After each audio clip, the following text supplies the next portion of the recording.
Como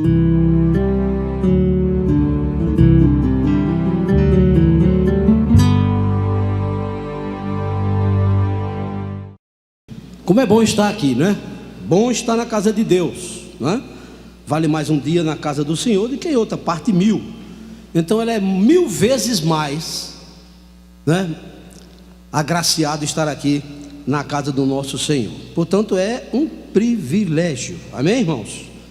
Nós vamos meditar na palavra de Deus nesta manhã e ver o que é que a palavra de Deus tem para nos dizer. Certo pregador disse que ele não tem mensagem. Nós não temos mensagem. A mensagem vem de Deus. Nós devemos ser, pela misericórdia de Deus, instrumentos, canais pelo qual Deus vai nos usar para falar aos nossos corações. Amém? Amém. Pastor, pregador Messias Pereira, ele diz o seguinte: que nós precisamos ouvir a palavra de Deus, pregar a nós mesmos. Amém? Se você e eu não pregar a nós mesmos, eu quero mudar, eu quero que a palavra de Deus entre em meu coração, nada vai valer. Pode trazer os melhores pregadores do mundo, será inútil. É como bater na rocha. Então o nosso coração, o seu coração precisa estar preparado para ouvir aquilo que Deus quer falar a você e a mim. Portanto, pregue para você também. Eu quero, Senhor, mudar, não é? Eu quero mudar. Eu gostaria de ler alguns trechos antes de começar a mensagem. Eu gosto de dar uma introdução com alguns trechos da palavra de Deus, né? E nós vamos ali, lá em Hebreus. Os irmãos podem abrir a palavra de Deus. Hebreus, capítulo 12, 14. Isso é só para abrir a nossa mente. Amém? Diz assim: segui a paz com todos e a santificação, sem a qual ninguém verá o Senhor. Se possível, tende paz com todos os homens. Mas a santificação é a separação para o uso exclusivo de Deus. Nós fomos comprados. Vamos ler ainda, irmãos, lá 1 Pedro capítulo 1, 15 a 17. Vejamos, 1 Pedro capítulo 1, 15 a 17. Mas como é santo aqueles que vos chamou, sede vós também santos em toda a vossa maneira de viver. Porquanto está escrito: sede santo, porque eu sou santo. E se invocai por Pai aquele que, sem acepção de pessoa, julga segundo a obra de cada um, andai em temor durante o tempo da vossa peregrinação. Nós estamos a caminho. E lá em Josué capítulo 3, verso 5, muito conhecido. Disse Josué também ao povo: santificai-vos, porque amanhã fará o Senhor maravilhas no meio de vós. Santificai-vos hoje. A consequência de nós nos santificarmos hoje é que amanhã o Senhor fará maravilha no meio de nós. Amém? Mas a nossa mensagem será baseada lá em Gênesis no capítulo 12. Gênesis capítulo 12, no verso 7, 8 e no 22, 9. Amém? Gênesis capítulo 12, a começar do verso 7 e o verso 8. Apareceu o Senhor a Abraão e disse-lhe: a tua descendência darei a esta terra. E edificou ali Abraão ao Senhor que lhe tinha aparecido. Amém? Vamos repetir? E apareceu o Senhor a Abraão. Vamos repetir todos, irmãos.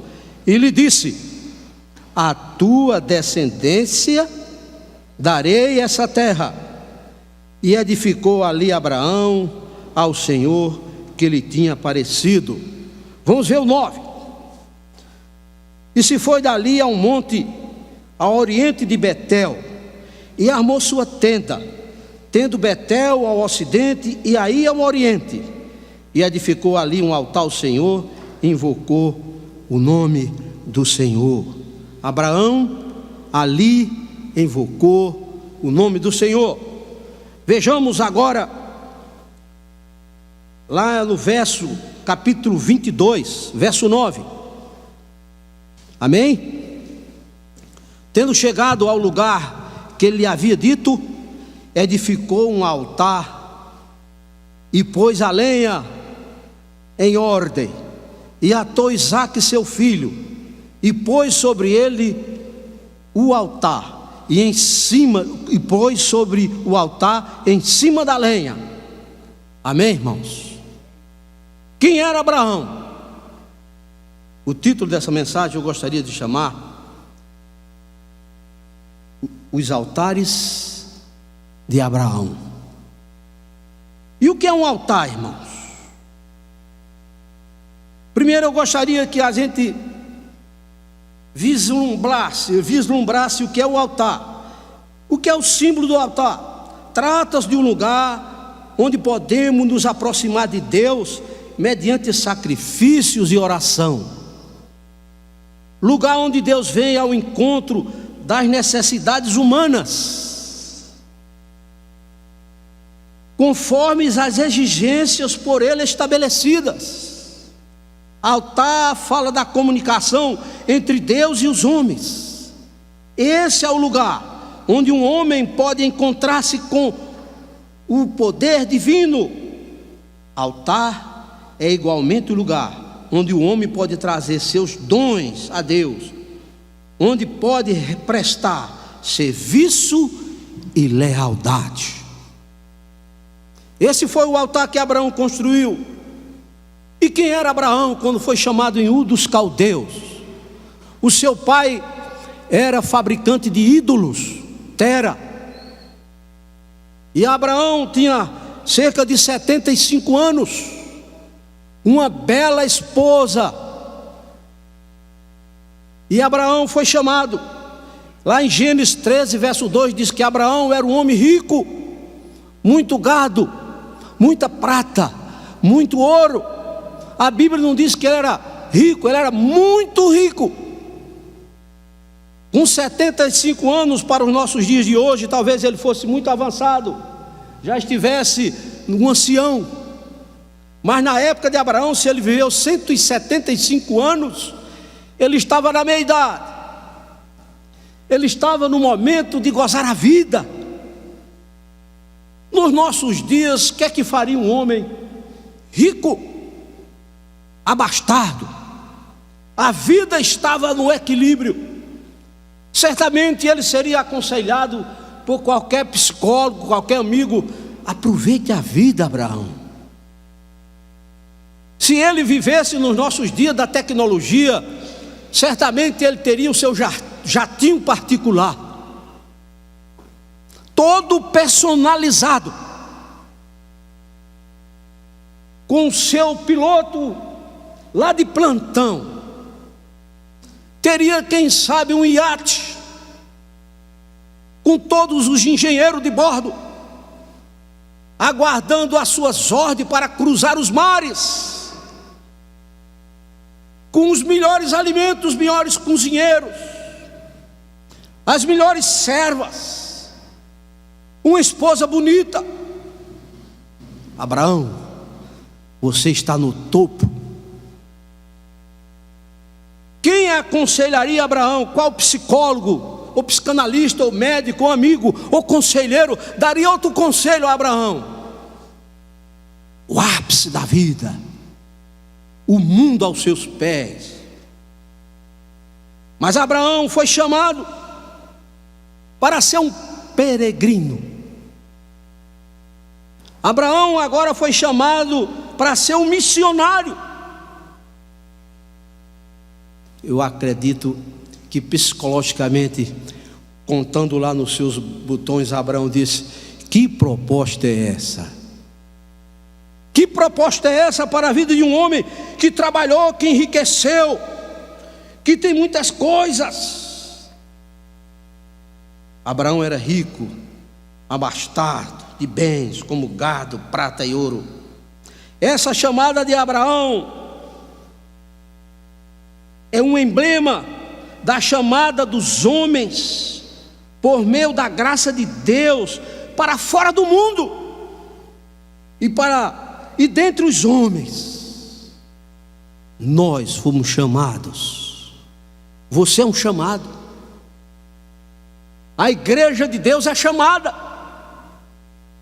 para ser separada, tirada quem sabe, dos seus projetos mais lógicos, mais patentes, mais reais, quem sabe para uma loucura. Sai da tua parentela para o lugar indefinido. Quando fazemos uma viagem de turismo ou para qualquer coisa de compromisso, a gente sabe para onde vai. Eu vou para os Estados Unidos, para Nova York, para Disney, para São Paulo, mas ele disse: vem da tua parentela para o lugar que eu vou te mostrar. Que loucura, irmãos, que loucura. Embora a chamada hostil tivesse na terra os cananeus, embora os cananeus hostis já estivessem na terra, o Senhor também estava ali. Abraão ia para uma terra lá em Canaã, onde habitavam os cananeus, quando o povo chegou para possuir a terra prometida. E era um povo guerreiro, um povo ruim. Por Ismael, até hoje os palestinos lutam com os judeus. O chamado de Abraão para Jesus, através de Isaac, de Jacó, de Davi, não foi por Ismael. Ismael veio os que não estão do lado de Deus, os apóstatas. E até hoje o judeu luta com os palestinos, que são descendentes de Ismael. E Abraão foi chamado, irmão, para um lugar que ele não sabia, um lugar distante, um lugar hostil. A descendência através de Isaac e não de Ismael. Satanás impugnou esta promessa desde o começo, com uma luta contínua até os dias de hoje. O diabo quer frustrar os planos de Deus na sua vida e na minha vida. Não pense que você foi chamado para ser um servo de Deus, e o diabo não vai ficar achando bom se você for um servo de Deus dedicado, seguindo o seu chamado como missionário, mesmo na sua casa, na sua rua, onde você mora. Que responsabilidade teve o nosso servo Abraão? Os altares de Abraão, a chamada de Abraão, o fato, na pessoa de Abraão, o fato de ele, aí as circunstâncias em ocasião diferente, sempre levantar um altar ao Senhor. Abraão, ele sempre, onde ele chegava, ele levantava um altar ao nosso Deus. Abraão sabia muito o que era adoração a ídolos falsos. Seu pai fabricava ídolos. Ele era um hábito daquele povo, ele sabia muito bem o que era um altar. Ele conhecia aqueles adoradores falsos. Dentre outros significados, o altar é um lugar de quebrantamento, de busca, de reconhecimento, onde o homem se esvazia, onde o homem chega e se entrega totalmente a Deus. Foi isso que Abraão fez. Deixou tudo, pegou os seus bens, e agora ele partiu com seu sobrinho Ló e a sua esposa para um lugar distante. Ele sabia que precisava dar oferendas, adoração, prestar um culto a Deus. Nós precisamos a todos os instantes estar erguendo o nosso altar ao nosso Deus. A nossa vida, as nossas atitudes tem que estar diante do altar do nosso Deus. Paulo disse que as nossas atitudes, nós somos uma carta aberta, lida pelos homens, lida pelo vizinho, lido pelo companheiro de trabalho, lido pelo meu amigo na escola, lido pelos meus filhos, lido pela minha esposa, lido pela polícia, lido por todos. Crente não tem uma página escura que o mundo não possa ler. A vida cristã é uma vida transparente. Você já chegou num local onde tem um vidro bem limpinho num prédio, e de repente você bate, pensa que está aberto, que não tem vidro, mas tem um vidro? Eu me lembro que a gente saía de uma reunião, o irmão bateu no vidro, o irmão Carneiro, o irmão disseram: você afastou o prédio do lugar, brincando com ele, da pancada. A transparência, a vida cristã é uma vida de transparência, e nós precisamos estar todos os dias rogando a Deus para que a nossa vida seja um sal, porque senão o evangelho nosso é inútil. Eu já citei aqui que o pastor Shed pregava em Recife, e ele disse a ineficácia da palavra, pregando para os gideões numa convenção. A ineficácia da palavra, se o crente não mostrar essa transparência na sua vida, essa dedicação à sua vida no altar, a palavra de Deus é ineficaz para nós e para aqueles que estão nos ouvindo. Ainda hoje há muitas pessoas que levantam altares em suas próprias casas, virou um lugar comum, e às vezes a gente nem levanta. Nós mesmos erguemos o nosso próprio altar do eu mesmo. Eu, Elias, eu sou o meu altar, eu adoro a mim mesmo. Não é em vão que muitos vão às academias, que é muito bom o exercício, os médicos recomendam, mas muito começa a cultuar o próprio corpo.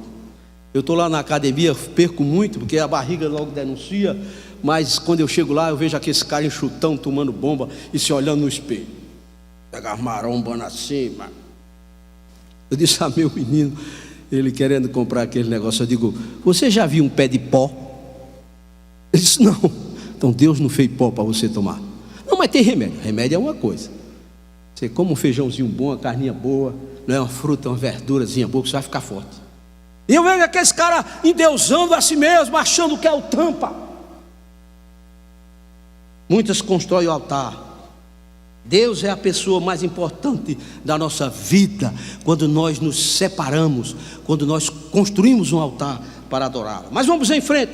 Em que circunstância esse altar foi edificado? Abraão havia saído de sua terra, sua parentela, a casa do seu pai. Abraão estava nessa época, como eu já disse, 75 anos de idade, na flor da idade, e chegou à terra da promessa. Que emoção de Abraão chegar na terra da promessa. Pela primeira vez está pisando naquele solo. Não deixava de ser um fato, um momento histórico. Ele estava pela primeira vez pisando numa terra que ele desconhecia. Marcante, emocionante, diferente, nova na vida daquele ilustre cidadão. Imagina a emoção quando a gente chega num local que não conhece, que a gente sonhou, que a gente pensou, aquela emoção invade o nosso coração. Nós queremos de primeiro ver tudo, para escrutar tudo. Nós também estamos pisando os primeiros degraus da escada de um ano novo. É verdade? Apesar de todas as perspectivas que nós temos de melhora, graças a Deus, tudo que os ventos parecem soprar aos brasileiros, mas amanhã pertence a Deus. O seu amanhã, o meu amanhã. Nós estamos pisando numa terra que nós não sabemos. O degrau do ano novo é algo que a gente não sabe. Portanto, com o coração batendo forte, pisava pela primeira vez o nosso servo Abraão naquela terra. O que ele fez? Ele poderia, quem sabe, correr atrás de um bom pedaço de terra. Ele tinha dinheiro, comprar, quem sabe, uns hectares de terra, um lugar fértil com água. Ele vivia criando gado. Ele era pecuarista, ele precisava encontrar uma terra boa. Ele tinha dinheiro. O que ele fez numa terra onde tudo era novo, a primeira coisa que Abraão fez foi edificar um altar ao nosso Deus. O que faríamos? O que é que Elias faria? O que é que você faria? Ele estava tão na mão de Deus, que a vida dele agora era louvor a Deus. Não é em vão quando os servos, os pastores do seu sobrinho, questionaram, brigaram entre si, Abraão escolheu o que Ló não ia escolher. A idade de Ló a Bíblia não fala. Quando saiu de Ur dos Caldeus, alguns historiadores dizem que eles tinham a mesma idade. Outro chega a dizer que ele era mais novo, outro chega a dizer que ele era mais velho, mas a Bíblia não fala. Quando ele saiu de Ur dos Caldeus, o pai de Abraão havia morrido. Mas aí aquela discussão, Abraão escolheu a Deus. Sua vida estava no altar. Isto é muito significativo. Creio que isto nos ensina que diante do novo, a primeira coisa que fazemos é levantarmos ao Senhor um altar. Diante desse novo ano, das incertezas, das dúvidas, nós precisamos levantar um altar, colocar a nossa vida na mão de Deus. Se o Senhor não edificar a casa, em vão são aqueles que edificam. Não sei aqui se alguém já teve a experiência de fazer uma construção, gastar, chamar um pedreiro, quem sabe um construtor, um mestre de obra, um engenheiro, e de repente, quando aquela obra está pronta, você diz: ficou tudo errado. Eu me lembro de alguém que fez uma casa. Eu digo: rapaz, suba mais esse pé direito aí. E depois ele notou, passou a picha, passou tudo, a casa dele ficou no buraco. Sonhos, os planos deles voou. Se o Senhor não edificar a casa, os planos meus e os seus serão frustrados. Não adianta levantar de madrugada, se esforçar, se Deus não estiver na frente. Os discípulos disseram: Senhor, para quem iremos nós? Isso é, o que adianta os nossos planos, a nossa vida? Tu é que tens a palavra. Se o Senhor não usar esse púlpito, não me usar aqui, é em vão. Pastor, já cito de novo o pastor Jeremias. Ele disse: se você não pregar para você mesmo, pode trazer os melhores pregadores, fazer uma fila aqui, não vai servir de nada se você e eu não quisermos mudar. Betel significa casa de Deus. Vejamos, irmãos, o altar da oração, verso 8: e foi ali, e se foi dali a um monte ao oriente de Betel, e armou sua tenda, tendo Betel ao ocidente, e aí ao oriente, e edificou ali um altar ao Senhor, e invocou o nome do Senhor. O altar da oração. Como tem sido a nossa oração? É interessante observar que o verso 7, o texto diz apenas que Abraão edificou um altar ao Senhor. Já no 8, o que agora estamos considerando, o texto diz que Abraão não só edificou um altar ao Senhor, mas que invocou o nome do Senhor. Não adianta só a gente comparecer aos cultos, aos trabalhos, se a nossa vida não for uma vida de oração. Busca, quebrantamento, porque nós não somos nada. Não tem estrela no reino de Deus. Todos somos servos, quebrantados, humildes. Já dizia lá o Salmo: se não for o Senhor, há muito que nós teríamos consumido. E ele agora, o altar da oração, invocou o nome do Senhor. Invocar sugere a ideia de oração, de busca ao Senhor. É uma entrega, é uma busca, como Jacó lutou com Deus. As orações não é simples ato. Às vezes a gente se alonga, a gente quer fazer uma oração bonita, a gente quer impressionar. Deus disse: eu estou cansado. Se não é diante de nós um quebrantamento, uma busca, uma entrega total. Deus não olha a aparência, Deus olha o coração. O homem chegou para orar, não estou aqui dizendo que nós não devemos orar muito, mas aquele que chegou a orar, o publicano, o pecador, Um fez um discurso bonito,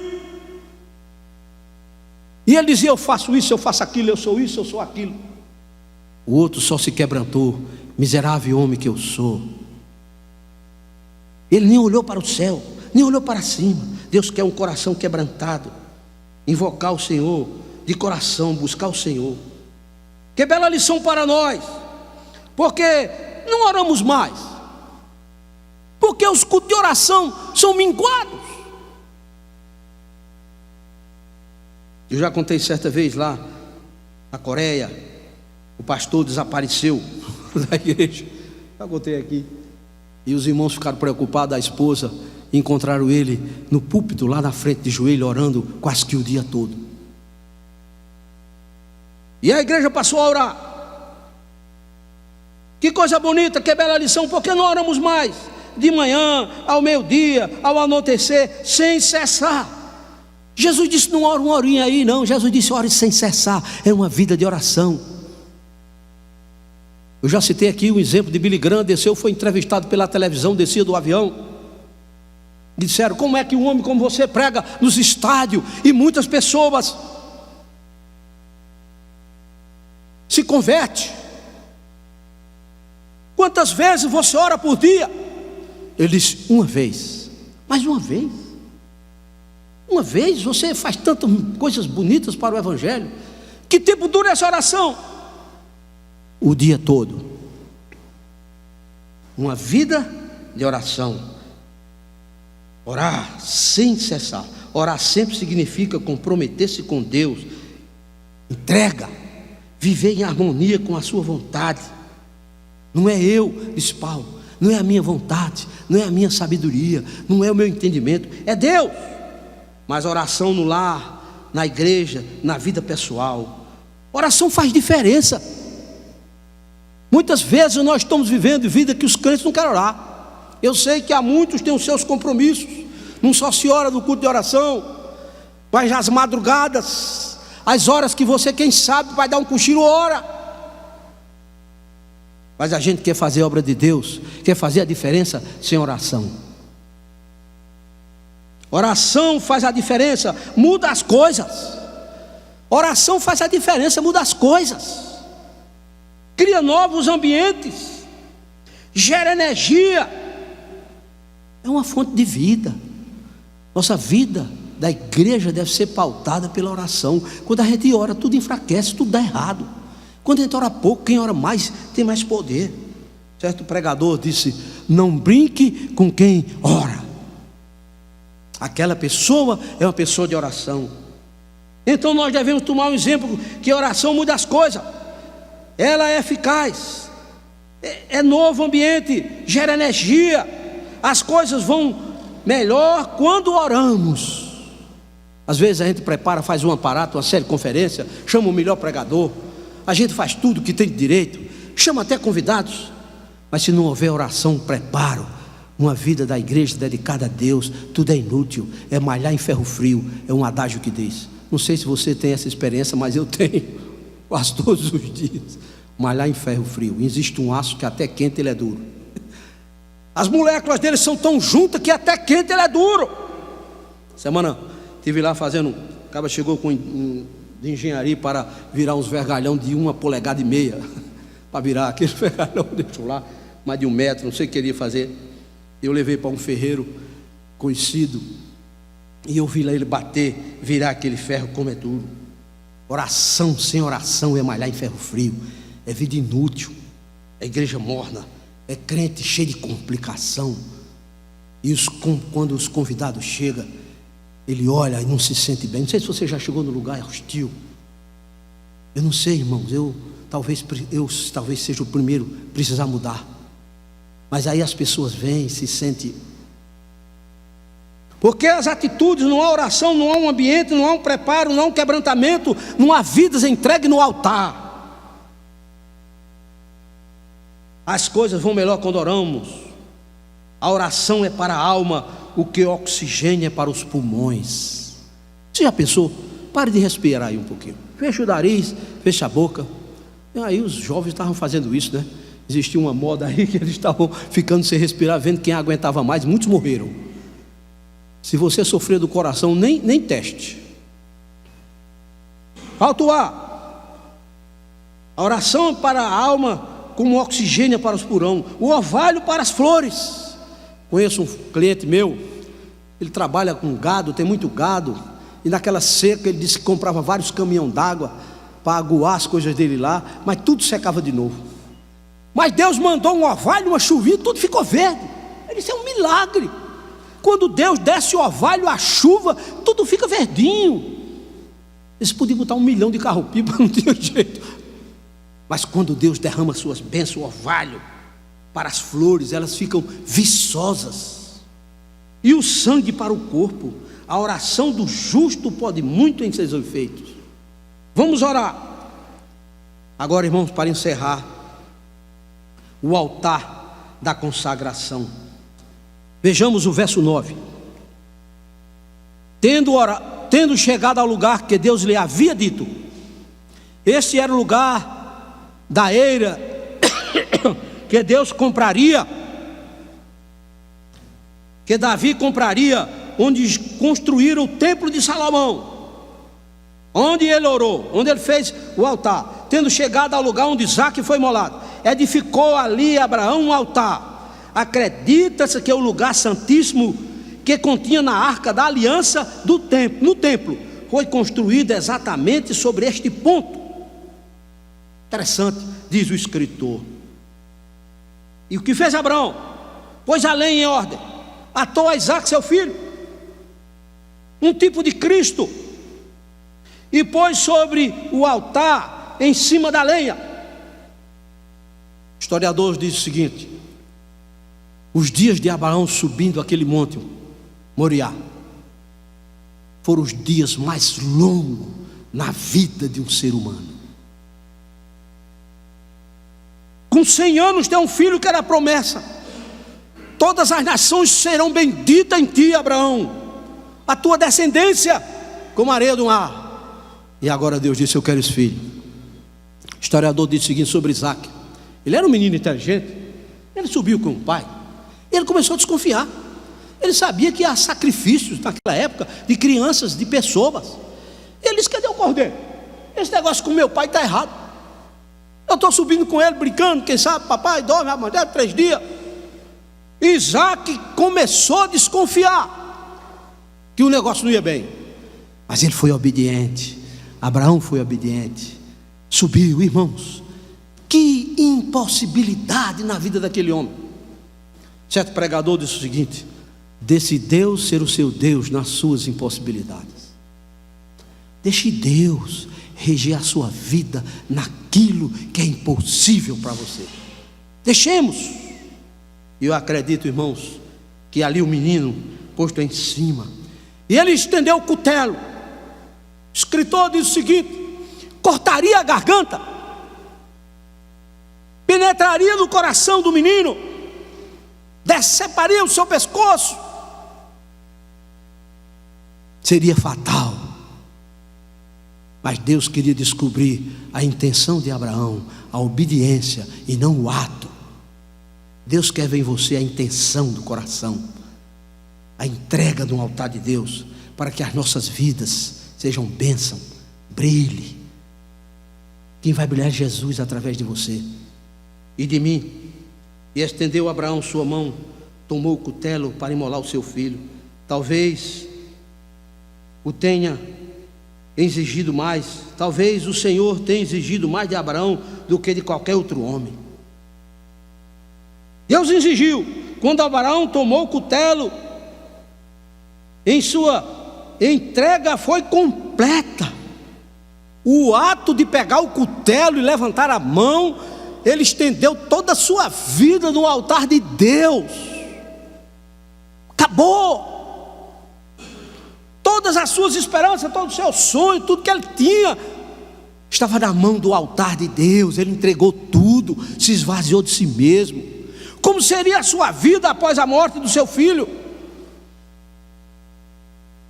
Conheço irmãos que perderam o filho, parente. A gente que perde um parente, parece que o coração fica quebrado, uma coisa lá soldada. Precisa, de vez em quando, a gente está pedindo a Deus que nos ajude. Imagine um filho. Não tem conselho. A gente diz, Deus vai abençoar você, mas tudo é em vão. Quem nos conforta é o Espírito Santo de Deus, quando a gente abre o coração, Senhor, tem misericórdia de mim. E que a gente sabe que aquela pessoa também está com Jesus, e um dia nós vamos nos encontrar na eternidade. Mas a vida de Abraão está na mão de Deus. Que maravilha, irmãos! Como é bom! E o anjo do Senhor era o Senhor mesmo, brandou-lhe do céu, disse: Abraão, Abraão. O que disse Abraão, Abraão, foi o mesmo que disse: Marta, Marta. Simeão, Simão, Simão. Saulo, Saulo. Espírito Santo, Deus falou a Abraão. Irmãos, que emoção sentir Deus falar, pois Deus fala a nós através de sua palavra. E Abraão creu. Ele era um homem justo, mas ele creu em Jesus, naquele que havia de vir. Ele podia se justificar diante dos homens por uma vida íntegra, mas ele creu no que havia de vir. Ele obedeceu. Esses foram os altares na vida de Abraão: dedicação, entrega, humildade. Vamos encerrar. Qual o seu altar? Há um Isaac na sua vida? Pense agora. Foi nessa hora asas dramática que, segundo o relato, o verso 9, Abraão fez uma coisa aos nossos olhos chamado quase impossível. Edificou um altar. Você edificaria um altar numa hora dessa? Ou você fugia? Sobre ele dispôs a lenha, amarrou o filho, deitou o filho no altar em cima da lenha. Há um Isaac em sua vida. Pense agora. Há um Isaac em sua vida? O que pode ser esse Isaac? Vejam, meu irmão. Será seu marido? Será sua esposa? Será seu filho? Sua noiva? Seria seu noivo? Seria seus bens? Isaac está simbolizado naquilo que é mais precioso, e o que é mais importante, e o que é mais cara para você. Aquilo que você mais tem precioso, quem sabe não é o seu Isaac? E você precisa, e eu, colocar no altar de Deus. Pense bem, faça uma retrospectiva naquilo que você tem de mais importante, pois é exatamente isso que, num gesto de entrega, de dedicação, de oferta, Deus espera que você e eu coloque sobre o altar. Eu e você coloquemos diante do altar de Deus. Você está disposto para fazê-lo? Ou vamos empurrar mais para frente? Certa vez o pastor pregando, e ele estava pregando sobre a volta de Jesus, e que os crentes deviam orar para que Jesus voltasse logo. E aí o jovem disse: pastor, não podia ser a volta de Jesus depois que eu casasse? Ele caiu na risada. O pastor Jeremias, ele faz muita brincadeira. Será que você não está querendo empurrar para depois? Deixa eu primeiro fazer os que eu estou sonhando. Eu vou empurrar mais para frente um pouco, empurrar com a barriga. É hoje que Deus quer que você e eu estejamos dispostos a entregar nossas vidas na mão dele. Hoje Abraão edificou um altar das primícias, da oração e da consagração. Meu amigo ouvinte, não deseja também nesta hora tomar compromisso solene e levantar um altar ao Senhor? Você que nos visita, não quer a partir de hoje ser aquele que sua vida está no altar de Deus? Então há uma decisão. Paulo disse: não mais eu, mas Cristo vive em mim. Eu prossigo para o alvo. Paulo tinha um alvo. Prossigo para o alvo. O alvo é Jesus, é a razão da vida. Ele é antes e depois. Ele sabe tudo. E Ele te ama. Ele nos ama. Ama a igreja, ama você, meu irmão. Deus te ama tanto. Ele tem um zelo especial. A Bíblia diz que terei os meus como a menina dos meus olhos. Ninguém toca no servo de Deus. Você é um amado de Deus.